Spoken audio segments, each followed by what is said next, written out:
Hey everyone, Mr. Cutrera here. Today we're going to be drawing an easy landscape. So here we go!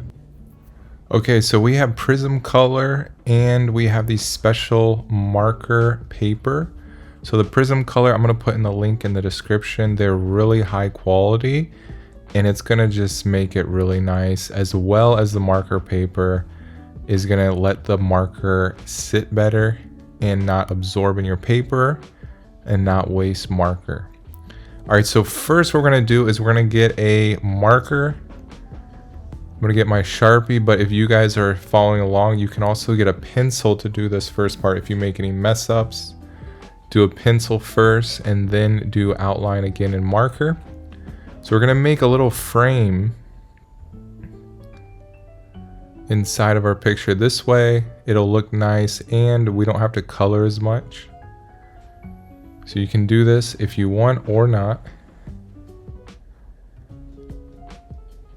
Okay, now we're gonna work on the foreground. So we always want to start with landscape, the stuff in the front. So here is the road in the front. Next we have a tree. And it goes up a little to the side, back over. And trees are made out of Ys. So they kind of part their limbs and branches. So this one's more crooked on this side, and then there's another Y here, but this part is a little thicker. We're gonna make it kind of follow up random lines that kind of break apart because the leaves are gonna be on both sides. Okay, let's make another branch here, another branch there. So it doesn't have to be exact.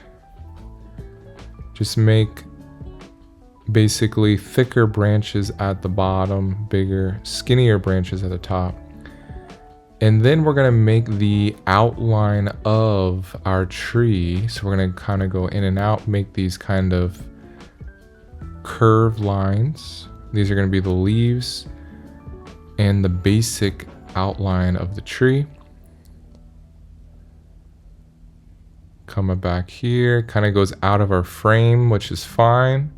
You don't have to fit everything inside your picture. It looks good when it's called breaking the frame. So the tree on the top and the side kind of breaks out of our picture frame. Okay, let's add some more little details in here. And unfortunately, guys, I'm finding out that I actually messed up on this original paper and I flipped it over to the back. And this special paper is not meant to be drawn on the back. So as I'm drawing this, I can tell it's not going to turn out as good as I expected. But I think it'll still turn out better than the last videos because it is better paper. So we're gonna draw these little details of kind of like some leaves. So I'm excited for our next video that's gonna be drawn finally on the right side of the paper. It's gonna make the marker look even better. All right, so we're gonna draw a square or a rectangle and then another rectangle with a little top.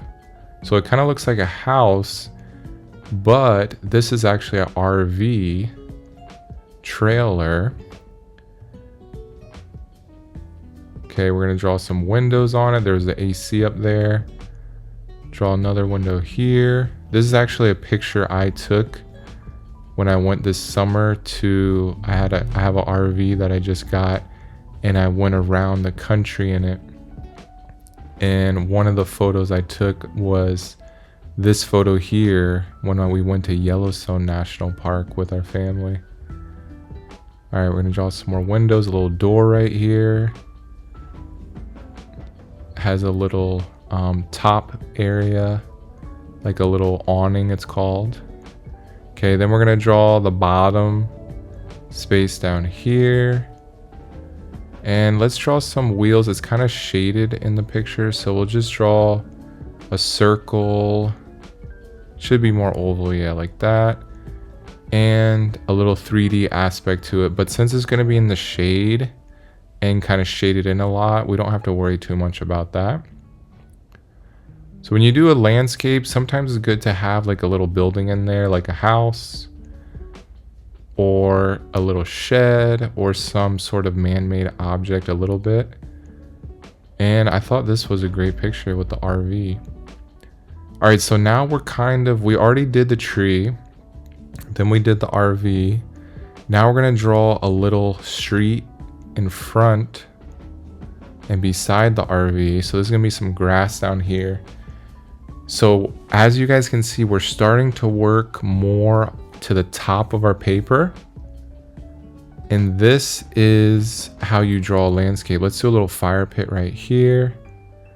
So we're starting in the foreground. Now we're gonna start working in the middle ground. And then lastly, we're gonna work in the background. That'll be like the top area.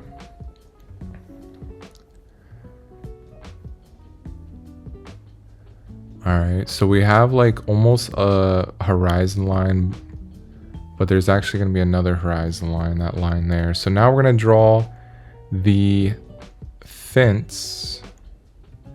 So make some spaces and some lines there.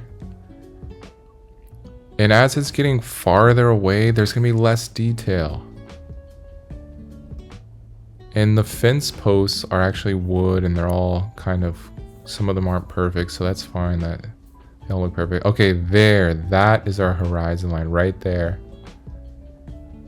That is a very important thing with landscape.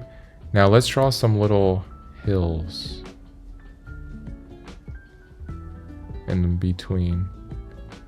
So horizon line is usually around the middle of your paper. It could be a little bit higher, a little bit lower. In this picture, it's about the middle. And now let's draw some mountains. This is going to be the background. So the horizon line is very important. That is what makes it grounded. Some people forget to do the horizon line. And it looks like stuff is floating in the air. You don't want trees and houses and even the mountains or some random objects all floating in the air. So when you have a horizon line, it shows that everything below the horizon line is on the ground. And there might be things above the horizon line like these mountains, but as you guys can see, it connects into the horizon line. So there might be some trees really far back there a lot of times. But if you have a beautiful place where it has some big mountains, you might have some mountains. You might even have some big clouds. If you're at the beach or something, past the horizon line, or maybe a ship. All right, so as we see this mountain, it has different crevices of miniature mountains basically inside of the main mountain. So we're gonna draw that, then we're gonna draw some extra detail. And the details, guys, you don't have to draw every single detail. Just draw a little bit, or you don't even have to, because the farther away, there should be less detail. So I might be doing a little too much here. So maybe next time we're gonna try to do more landscapes. The next video we're gonna do is, I think, a cityscape. So inside the city. And we'll keep doing these. These are really fun. All right, now let's do some clouds. So clouds are really random. They have the little fluffy clouds, and a lot of them have more flat bottoms and they're a little bit curved, but then the tops are usually more fluffy and more sporadic. And then we can also do some overlapping where some of them are on top of each other. So this one, see, this one here is going to be underneath that one in the front. So some overlapping. The more overlapping, the better. All right, well, let's add some more clouds in here. And we're almost finished. We're gonna do a fast forward time lapse of everything. And you guys will see what colors we're gonna use.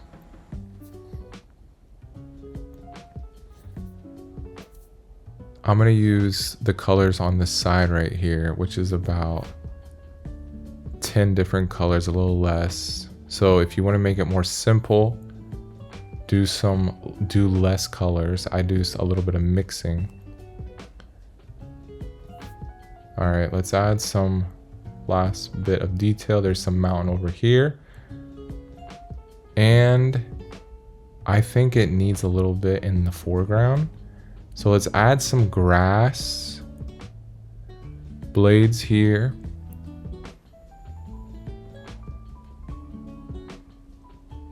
All right. So remember, the stuff in the foreground is going to have the most amount of details. So I feel like I was doing a little bit too much detail in the back.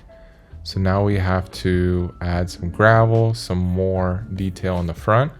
And when we color, we can also add more detail as well.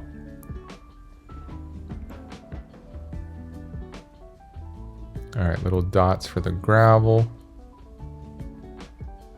All right, some grass here. I think this is looking good. Let's get ready to color. And usually when you do landscape, there's darker colors in the front and lighter colors in the back. So let's see how we do this one. And I'm going to talk a little bit at the end of our final product. So I'll see you guys on the other side. Eyes in the sky, gazing far into the night. I raise my hand to the fire, but it's no use, 'cause you can't stop it from shining through. It's true, baby, let the light shine through. If you believe it's true, baby, won't you let the light shine through for you, for you, for you, for you, for you, for you,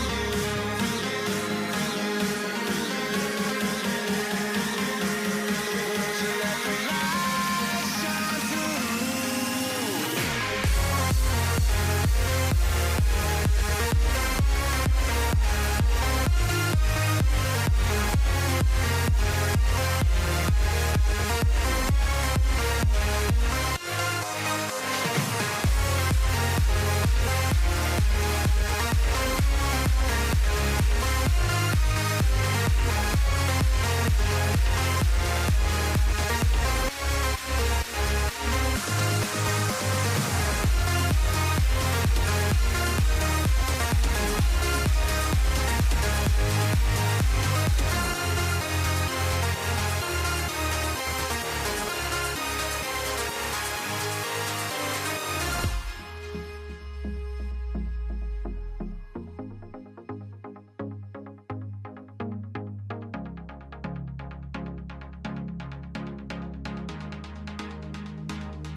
Alright guys, so let's start talking about our finished product, even though I'm going to do a little bit more here. So I really liked it. Like I said, I can definitely see the marker got too dark and splotchy because I used the wrong side, so I was really disappointed there. So stay tuned for the next video where it's going to look a lot better for our next project. So now I'm adding some extra detail. And we have the black color pencil and white color pencil that really helps with shadows and highlights. And as you guys can see, I did get a yellow, little blue, things like that to add to it. And I went back with the grass in the front to make some more darker green to show the details in the front. And the mountains kind of have a shadow on it. So I did this like blue marker on it, but everything is a little too dark in my opinion in the background. It's supposed to be a little lighter, and it kind of messes with the tree in the front. So in the future, we will, with the better side paper, the marker won't get as dark and it'll be the perfect true color. So it's definitely going to look nicer. So I'm excited for that. Thank you guys so much for watching. And I hope you guys followed along as you guys are becoming great artists. I will see you guys next time. Peace out.